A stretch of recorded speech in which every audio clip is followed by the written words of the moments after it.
Hello and welcome to this edition of Constitutionally Sound, a podcast brought to you by the Centre on Constitutional Change at the University of Edinburgh. I'm Allan Little, I'm a broadcaster and journalist, and over the next 30 minutes or so, I'll try to find a path through the vexed territory of Brexit, in Brexit, Deal or No Deal. Where are we now with talks that both sides agreed would be over by now, but are still continuing? What have the EU and the UK agreed to already, and where do they remain unreconciled? What kind of relationship will emerge on January the 1st, and how will it evolve in the months and years ahead? And constitutionally, what will Britain's changed place in the world mean for governance in the UK? Michael Keating is Professor of Politics at the University of Aberdeen and was Director of the Centre on Constitutional Change at Edinburgh for 7 years until a few months ago. He's the author or editor of more than 30 books on Scottish politics, European politics, nationalism and regionalism, and among many accolades is his membership of the British Academy. Elvire Fabry has been a senior research fellow at the Jacques Delors Institute since 2009. Her expertise lies in trade policy, the EU in globalisation, and Brexit, as well as WTO reform, the EU's bilateral trade negotiations, and global governance. She also serves on the Policy Advisory Committee of the German Marshall Fund of the United States. Let's start by examining what's glaringly obvious, what has emerged from the talks over the last 4.5 years, and that is that the two sides went into this with fundamentally different, indeed contradictory visions of how the process would be conducted, how it would all go, and what was possible at the end of it. Michael, first of all, what did the Brexiteer government, led by Boris Johnson in particular, think would happen in this process? Well, the Brexiteer position is dominated by considerations of sovereignty, maintaining Westminster sovereignty in a very absolute way, which is sometimes difficult to understand because any kind of deal you make with another country or organization involves binding yourselves to obey the rules of that agreement. And it's very difficult to get around that. Even under the World Trade Organization, there are rules that you have to obey. Whereas the EU's position is that the more access you get to the EU internal market, the more you've got to accept the rules. So as Michel Barnier's famous ladder, you can go all the way from the EEA, which is a Norway arrangement, complete access to the single market, more or less, but accepting the rules, all the way down to through Canada, through Turkey, to no deal WTO rules. You keep your sovereignty, but you don't get access to the market. Also, the UK started off with the idea this is a trade deal or a system of deals. You can cherry pick in bits and pieces. And the concept of the European Union was an association agreement, a broad agreement. And that's what it likes to have with other countries. It doesn't want another Switzerland where they have 120 or so agreements. That's fundamentally the difference. Now, it comes back to Mrs. May's position when she setting out her conditions in the famous Lancaster House speech. We're coming out of the single market. We're coming out of the customs union. We're coming out of the jurisdiction of the European Court of Justice. And if you do that, you're not going to get access to the market. Now, there are all kinds of permutations which would take all day to go through, but these are the fundamental issues, and they really haven't changed.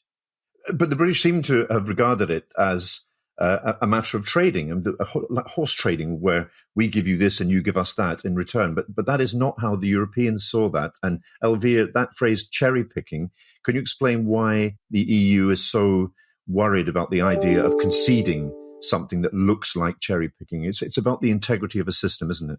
Exactly. Since the beginning, the Europeans have been very clear. And the first thing that they have done when they have engaged in the process of preparing not only the future relation, but first of all, the withdrawal agreement, was trying to organize the negotiation, trying to sequence the talks. And we have to remember that first, Europeans have been very clear that they wanted to treat the withdrawal agreement, the withdrawal of the UK from the EU, and then prepare the future relations. Those were two very distinct issues. And they have been very clear in that process that there were rules to get out of the EU, and that the UK part had to address the negotiation by considering the EU in its legal framework. Let me ask you, you talk a bit in your writing, Elvire, about something called differentiated integration. Now, on the face of it, that phrase seems internally contradictory. Differentiation and integration are opposite processes, after all. What do you mean by differentiated integration, and why is it so important to the EU, not just over the last 4.5 years, but over the last decade or more? Well, in fact, what is interesting in the Brexit negotiation is that it gives a broad focus on all what the EU has been building over the last decade with some very close partners. Of course, we have the partners like very integrated, like Norway. But Michael already mentioned Switzerland, and we have Turkey. All those different third countries which are neighboring countries, which are differently integrated in the EU, had negotiated some different terms of access to the EU because there were specific countries at specific moments of the EU integration. But it has always been a question of balance between benefits and duties. And that's where, from the beginning, the EU has been very clear that there were no possible benefits if it was not balanced with some duties and if it was the legal principles of the EU, and notably the 4 freedoms of the EU. What is interesting is that those 4 freedoms have been in a way constitutionalized by the launching of the Brexit negotiation, because it was very clear from the beginning that they couldn't be separate. They had to be linked. And I think that the EU has also very well assessed the weak points of some differentiated integration that it has conceded previously, notably with Switzerland, that piling up some hundreds of agreements that were very difficult to manage wasn't a good option. And the negotiators didn't lay much ground to go in that direction. But I want to underline another element is that we are focusing very much on trade issues because it is the core of the negotiation. But what is at stake in this negotiation, it's much, much more broader. And it cannot be dealt as in a trade negotiation like a transaction issue. It has to see with regulatory issues, not only technical regulatory issues like for trade goods at the heart of the trade negotiation, but all the different issues that need to be addressed, like for data transfer, like for professional qualification. It's related with regulatory issues. And the issue at stake, it's precisely that the UK has engaged in this negotiation as having to assert its sovereignty, while this negotiation is not about asserting sovereignty. The UK is already legally, since the 31st of January 2020, a third country. It is more about managing interdependence between the EU and the UK, and it has many issues had to be negotiated, which we cannot threaten the cohesion of all the regulatory system on which the single market is based. The Spanish foreign minister summed this up very eloquently just a day or two ago, just in a few sentences, saying that trade negotiations are not a mechanism by which you assert your sovereignty. They're a mechanism by which you manage your interdependence. Let me ask Michael about the politics of the UK. As Elvire has said, this approach has been building in the EU about how to manage differing forms of integration with various partners for more than a decade, long before the Brexit referendum of 2016. And yet, in 2016, we heard Michael Gove, for example, saying that the day after a Brexit vote, the UK would hold all the cards. We heard David Davis, another leading Brexiter, say that he would go as Secretary of State for exiting the EU, not to Brussels, but to Berlin, to Angela Merkel, and she would see immediately the importance of having a trade deal with Britain. These are men, for the most part men, but some women as well, who have been obsessed with the European Union for many years, and yet they appear to have fundamentally misread it. Would you agree with that, Michael? Yes, I would. There are many people in the Conservative Party who read it right, but they've all left government, they've left politics in many cases, they've been thrown out, and so we're left with the hard Brexiters who have this vision of sovereignty. No country is sovereign in the world in that sense, because we all are embedded in international agreements. They did underestimate the relative power of the EU and the UK, because they say, well, we sell a lot of stuff to them, but they sell more to us than we sell to them. But if you look at it as a proportion of GDP, we're much more reliant, because we sell about half of our exports into the EU and they sell less than 10% of theirs into our markets. So there is a disparity in power. And the other difference is that the UK is coming out, whereas these other places, Ukraine, Turkey, and so on, are trying to get closer to Europe. We're coming out. And if you come out of the European Union, you've got to give something up. You can't have all the benefits that otherwise would be available to you. So there are three remaining sticking points for the most part. Fish, the question of access to UK waters, the so-called level playing field, Britain's willingness or unwillingness to align itself with the regulatory framework on goods and services, and thirdly, arbitration, when the two sides fall out, who decides, and Britain's continuing reluctance to agree to the jurisdiction of the European Court of Justice. Elvire, which of these three is going to prove the most difficult to solve?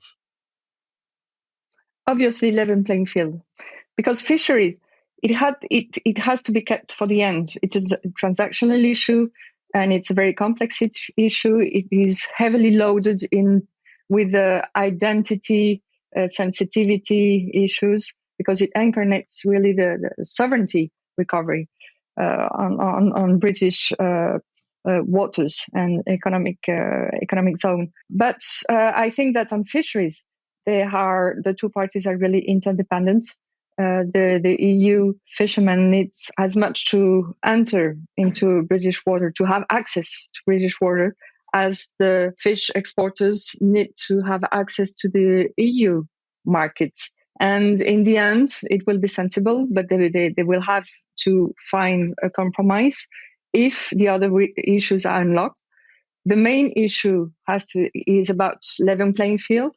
And that takes us back to the defense of the EU single market. It is about protecting the competition, fair competition within the single market. Obviously, I think that the decreasing trust between the two parties and the way that Boris Johnson has been calling to diverge from EU regulations demonstrates that it's not only a question about adopting new rules and developing the capacity to develop new British rules. It's about really taking the opportunity to diverge from EU rules, and Europeans don't want to let in the medium long term some trade distortions, create some imbalances within the single market. And this is happening precisely at the moment when Europeans are trying to leverage the single market as a tool for more level playing field with other trade partners, notably, obviously, with China, but as well with Switzerland. They have renegotiated in 2018 an agreement that still needs to be ratified, but in which they have introduced some state aid regulatory issues and an arbitration, a possibility to solve some dispute settlement mechanism. Is there a fear, Elvire, that were the European Union to concede on British divergence from EU regulatory standards and at the same time grant access to the single market, that would create a precedent for negotiations that are ongoing in other parts of the world? The Chinese, for example, would say, well, you gave it to the British, you can give it to us. I don't expect Europeans to move on that. I think they have moved from the initial position they had in the mandate in last January from regulatory dynamic alignment on EU regulation on state aid, which was a very ambitious initial position. And now what they want is to have the possibility to agree on the possibility to have an arbitration instrument.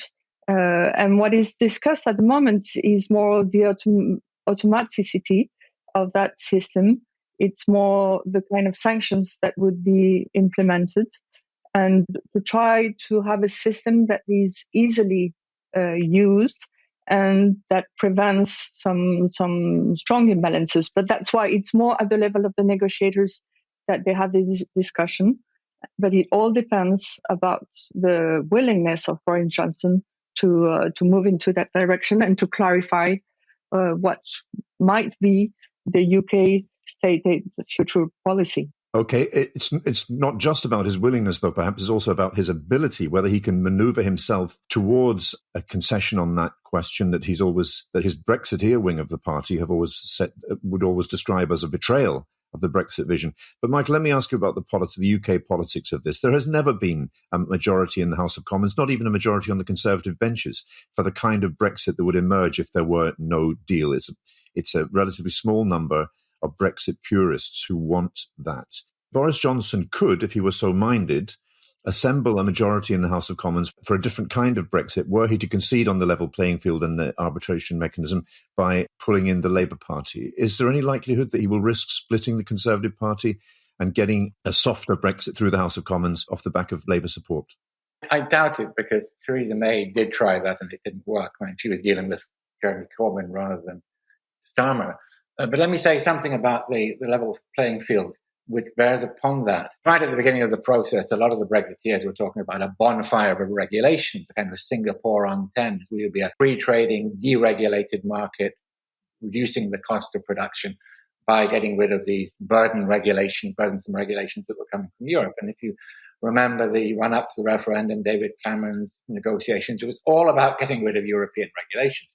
And that has changed over the years, and especially since the Conservatives won a lot of seats in the north of England.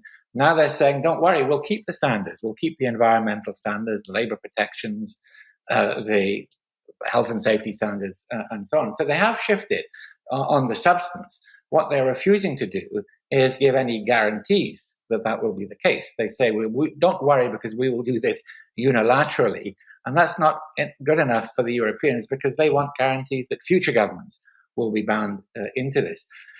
The parliamentary arithmetic problem looked to have been solved after the 2019 election, because Boris Johnson got an 80-seat majority. And so it seemed that he was able to push things through. But probably the only thing that he can push through is a hard Brexit, because he's not going to get the kind of cherry-picking deal that he wants from the Europeans. And I really don't see, now that this issue has been so polarized, there'll be much scope for him to split his own party, which is only just united, and rely on the Labour Party to bail him out. That seems to me pretty unlikely.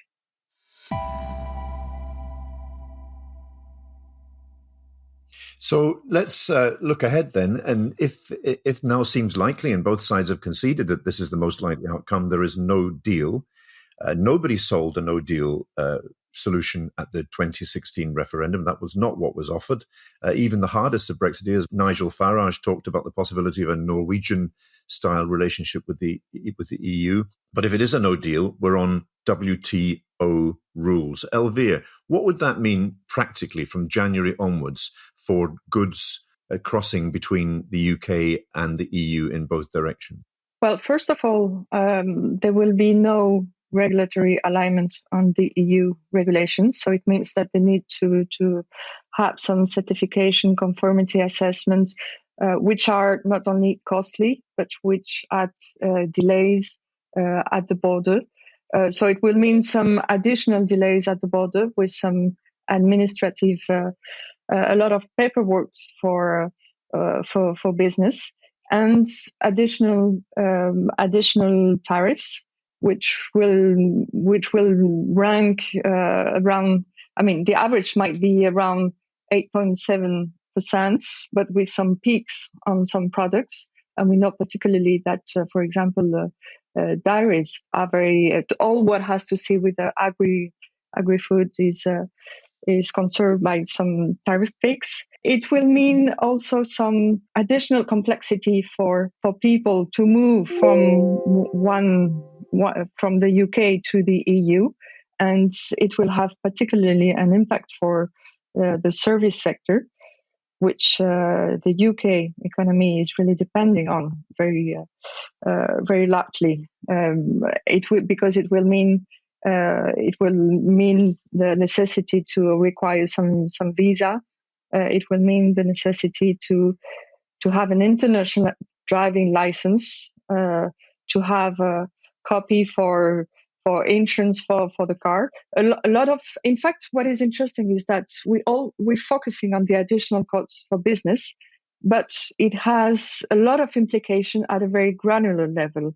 It will have an impact on consumption, local consumption. It's not only for business between the UK and the EU. It's for local consumption in the UK, with some, initially at least, some delays for the products coming into the UK. Beyond what will be important economic impact, it will complexify a lot the functioning of supply chains in many industry sectors, notably on the automobile sector, which is relying really much on very long and complex supply chains through Europe, with some problems of local content to fill the requirements of rules of origin. I think that's what we have to keep in mind, is that it has some short-term impact, it will have some medium-term impact, and it is beyond what is the cost of a no deal, economic cost. It is adding today really some additional complexity to the management of the pandemic and to the economic recovery. It's more, the question is, in addition, how much more complexity it is adding to the economic recovery, with further risk to have a sort of degrading relations between Europeans and the UK. And my worry particularly is we will still have to discuss the many issues that will stay on the table, because it cannot be, no deal is not only a blank sheet, it's not only a white sheet. The many issues remain on data transfer, once again on professional qualification, on migration, but that we may have to engage again in those discussions in a more acrimonious climate. Yeah, so even if it is a no deal, that doesn't mean it's over. It's just a whole new chapter opens up. Michael, just talk me through, just very briefly, what are the sectors of the British economy that are most vulnerable here? I mean, I'm thinking about British farmers who sell their beef and their lamb and other produce in the European market, fishermen who sell their fish in the European Union, the City of London and its financial services market in the European Union. What will tariffs do to those products that are currently tariff-free in the European Union? Will some sectors of the British economy simply be priced out of the market? Will their goods and services simply become too expensive in comparison with their European competitors? And therefore, many British businesses face the possibility of losing that valuable market. Well, that could certainly happen. In Scotland, we export about 85% of our fish, and we import about 80% of the fish that we eat. So the industry is highly interdependent, and all the focus here from the British side has been access to waters. But fish has got to be marketed as well, and there are more jobs in the processing and marketing of fish than there are in the fishing fleet itself. Of course, the supply chains in the automotive industry are very important. And as for financial services, they're not even on the agenda in these negotiations. That was too difficult. And we're going to have to fall back on what's called equivalence. That is, the EU will unilaterally decide whether particular financial service providers are allowed to operate in European markets. And eventually, maybe they'll come to an agreement on that. There are questions about security. Now, there will be a security deal. It's too important not to have a deal. But a lot, these have all been riding on a trade deal. The idea was get the trade deal out of the way, and then you can get all of these other things, including the many little things that Elvire has just spoken about. So there would be a great deal of disruption. The impact of Brexit is reckoned by the government's own Office of Budget Responsibility to result in a fall in GDP compared with what it would have been of 5%. And no deal adds 2% to that. And together with a lot of disruption, already we've seen the disruption in the ports at the moment, partly to do with COVID, partly to do with logistical questions, and a lot of it to do with Brexit as well.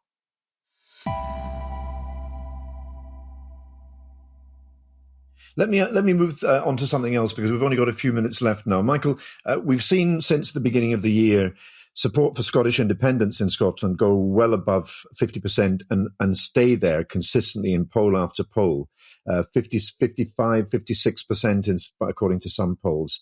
And much of this is attributable directly to Brexit, but it's very reminiscent of the 1980s when the England and Wales, for the most part, voted for Conservative governments, and Scotland continued voting in larger numbers for Labour governments. And the result of 18 years of that was devolution of the Scottish Parliament.